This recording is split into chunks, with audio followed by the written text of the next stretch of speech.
Hey, welcome back to another video of Trading Basics. In this video, we are going to learn how to zoom in a Webull desktop application. First of all, open up your Webull desktop application. Now, go to your settings option, which is at the bottom left corner of your screen. Under General tab, in the General Settings section, you can find Font Size option. Here, click on the drop-down menu and select any one of these options. I prefer using medium version. You can also select a large one. Now click on Restart button.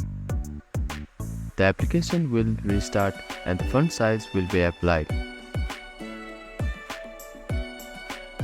So as you can see that all things in Webull desktop application has been zoomed in. So that is how you can zoom in a Webull desktop application. Thank you for watching this video. Please do not forget to like, share and subscribe to our channel and comment down if you have any queries.